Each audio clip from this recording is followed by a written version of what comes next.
This Mike Flynn thing has been so twisted and distorted, and the chickens are coming home to roost on this. I mean, with everything that's happening with the lockdown and reopening and the virus and all the concerns about China withholding information from us, I mean, there's just so much to sink your teeth into. How about the media's freak out over Mike Flynn being exonerated? Did you see the lady on, what's her name, Jillian Turner? Who is she? I guess she's a Fox News correspondent who I think used to work for the Obama administration. Fox News correspondent. She was on Chris Wallace. I about threw something at the TV. I couldn't believe what she was saying about what a bum Mike Flynn is. Man spent 33 of his years of his life serving this country with distinction and valor. And because this guy's a little bit of a rabble-rouser and rattles cages, the deep state and the system doesn't like him. She's on there saying his reputation is in tatters, and that's well-deserved. He lied. He lied to the FBI. They've investigated this and understood that, you know, as Bill Barr pointed out, sometimes people do push the envelope because you want to save your kid from going through the same hell you've been experiencing. But here's this, is that her name? Guys, Jillian Turner? I couldn't believe it. She trashed him on Fox News Sunday in a way that, I mean, he lied and he deserves to have his, that's a low bar to say he's not going to be going to jail. They're really upset that General Mike Flynn isn't going to go rot in jail. I gotta, you know what I'm going to do? I'm going to pick the brain of a fellow talk show host on a lot of things. Ray Richardson airs in Morning Drive on Greater Portland's FM 100.5 WLOB News Talk Maine. We've been on their team for a long time, and Ray has been a great friend of the show. Joins us on Skype and on the Mike Gallagher Show. Ray, it's great to have you back. How have you been, my friend? Mike, nice to see you. I haven't used Skype for an interview in a while, but this is kind of cool. Well done. Well, listen, we're multimedia. You know, we're ubiquitous. We want to be. We got our YouTube channel. We got 37 followers, and you know, we've got our 12 followers on Facebook. No, we're trying to boost all that up, so you're gonna help the cause, and we appreciate you very much. I want to get to your lawsuit that you're a part of against the governor of Maine. Maine is such a beautiful state. I miss it. You know, I've been to Algonquin a few times to see shows up there. My pal Sally Struthers always. She's the queen of Algonquin and has starred in that great summer stock theater up there, and just love the craggy beaches and the beauty and the spirit of Maine and the people who live in it. Before we do that, though, can I just ask you a little bit about the Mike Flynn case? I know you've been covering it as well. Right. We watch here's Meet the Press, where literally Chuck Todd and NBC's Meet the Press flat out lied to their audience about something that Bill Barr said. I mean, let me play this real quick. If you don't mind, for you. Let's play cut number 9, Pavs, for Ray Richardson, and let's listen together to the deep way, the profound way Chuck Todd and NBC's Meet the Press mischaracterized an answer from the Attorney General Bill Barr regarding his decision to drop the case and the Justice Department's decision to drop the case against General Flynn. You brought up Bill Barr. Peggy Noonan, I want you to listen to this Bill Barr answer to a question about what will history say about this. Wait till you hear this answer. Take a listen. When history looks back on this decision, how do you think it will be written? Well, history's written by the winner, so it largely depends on who's writing the history. I was struck, Peggy, by the cynicism of the answer. It's a correct answer, but he's the Attorney General. Ray, he cut it there. Right after that tape was stopped, then Bill Barr goes on to say, and history will understand or recognize that we followed the rule of law. Chuck Todd was going on, and Eric, can you pick it up from where Chuck Todd starts to speak there? Because he portrays it as if Bill Barr didn't say anything about the rule of law whatsoever, which is a flat-out lie. Let's play that part. Who's writing the history? I was struck, Peggy, by the cynicism of the answer. It's a correct answer, but he's the Attorney General. He didn't make the case that he was upholding the rule of law. He was almost admitting that, Understand. He just said that. We've got the raw video somewhere, right, guys? I mean, where's the video? I want to play the clip. He literally, right after the tape stop, said upholding the rule of law. And Chuck Todd lied to his guest and to his millions of viewers yesterday, saying that Bill Barr didn't even make the case that the rule of law was upheld. Ray Richardson, how do these hacks and these networks keep getting away with this over and over and over and over again? Well, Mike, we know that David Gregory, after the great Tim Russert, dragged the show down in the mud. The problem with Chuck Todd is he's dragged it beneath the mud. Tim Russert must be turning over in his grave to see this kind of stuff. Tim was fair. He was hard. And, you know, I knew I loved the guy when one Sunday I said out loud before we went to church, I am never watching this show again. And then next Sunday I was there at 9 o'clock in the morning. It is such a shame that they feel they have to lie in order to convince people of the narrative. But the truth doesn't serve them. You know that.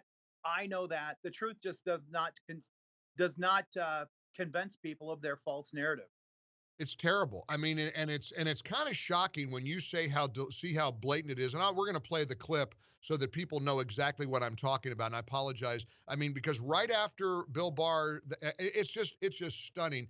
I mean, I get it on CNN. I get it every night. I mean, we get bias, but this goes beyond bias, and it's beyond it, Ray. It's corruption. It's an insidious level of corruption in order to try to impact the outcome of an election. I mean, for crying out loud, all they did was squawk about Russia for 3 years.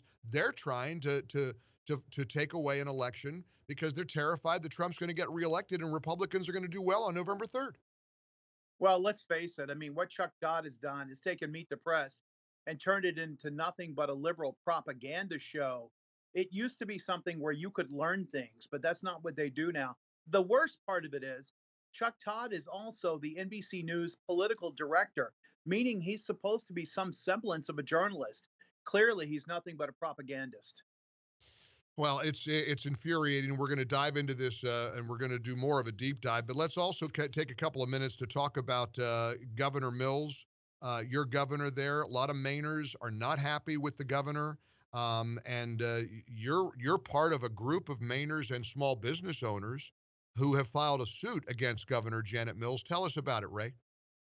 Yeah, you know, Mike, it's not something anybody ever wants to do. No one wants to sue the state they love.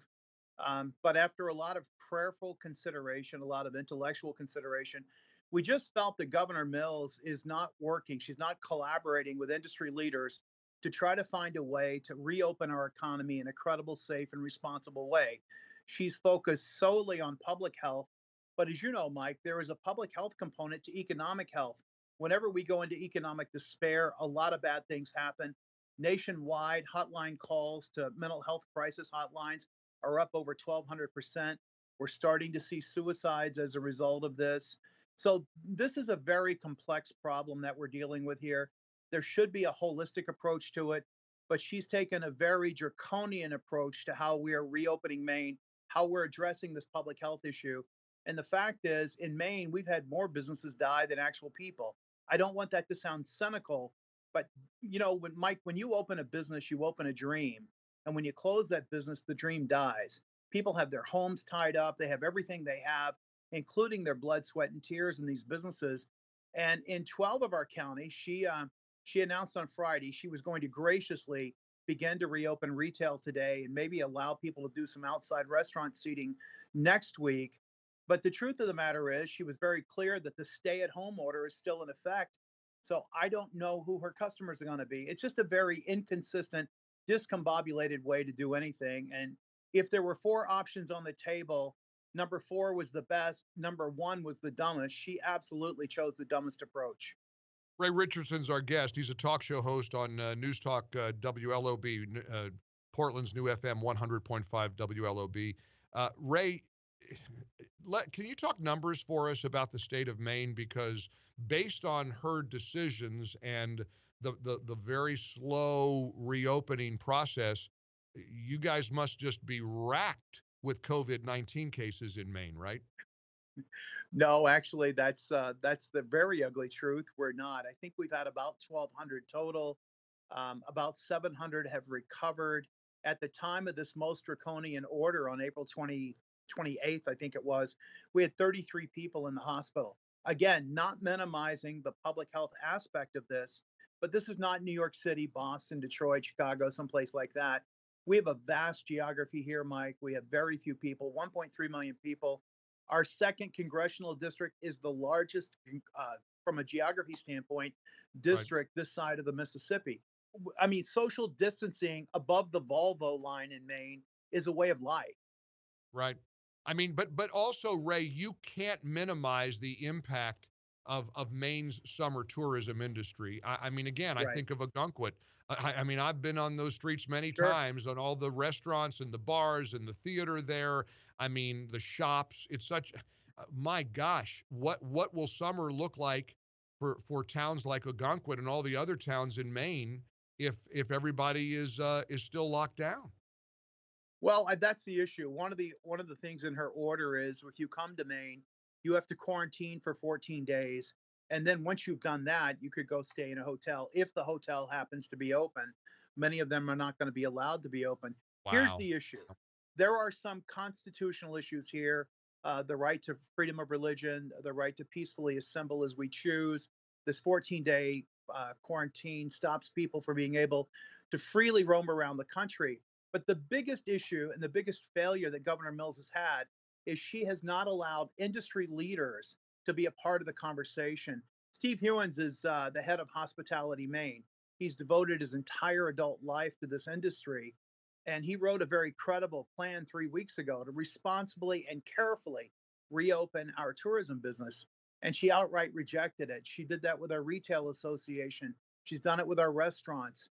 Basically, she and Dr. Shaw, who's the head of the CDC, dictated what we would do. And the truth is, Mike, she has, by her own admission, no experience in the private sector. She has said she doesn't know how to run a restaurant or a hair salon, and yet Wow. she won't talk with those who do. Right, right. That's the most infuriating part, and you're right. The confusion. Listen, I hope you guys have success. Please come back and keep us posted on how this suit progresses. I'm sure it's making national news and will continue to. And Ray, I'm glad you're right there at the forefront of it to bring us updates. Love to have you back. Keep fighting the good fight. We need your voice more than ever, Ray. I appreciate it, Mike. It's always great to hear from you. We filed it in U.S. District Court Friday afternoon, and now it's all beginning to unfold. I'd love to come back and talk more about it. Thank you. Love to have you back. We will. We'll talk to you soon, Ray. Ray Richardson from News Talk WLOB in Maine. Here in the ReliefFactor.com studios, we listen, I had a goal on Friday. We didn't quite get to the goal, but I am just blessed and thankful and grateful for your support of our Angel Tree campaign. Thanks to you, we've generated so far enough to send almost 200 at-risk kids a special Angel Tree care package. So many listeners have gone to MikeOnline.com and clicked on the Angel Tree banner. When you do that, you're going to bless the child of a prisoner right here in America. Angel Tree Ministries is something that you have embraced over the last few years beyond our wildest dreams. And of course, this year it's a different year. There's no question. But I know my audience, and I know that despite these challenges we face, we can help break this cycle and help these children with a donation to our prison fellowship ministry. This is an amazing gift box of love, $150 worth of groceries for these kids who are many times in impoverished neighborhoods, a soccer ball, brand new football or volleyball they can play outside, a Bible, an age-appropriate Bible like the Zondervan Camper's Bible, an encouraging note. And what I love the most, I think, is that these children who are oftentimes living with foster parents or with their grandparents or their mom or dad, maybe their mom and dad are in jail, they understand that the gift of love, this box, this care package, comes from one of their parents, which is going to give these children some inspiration and hope and love in a way that very few things can do. Now, again, we're behind the 8 ball here.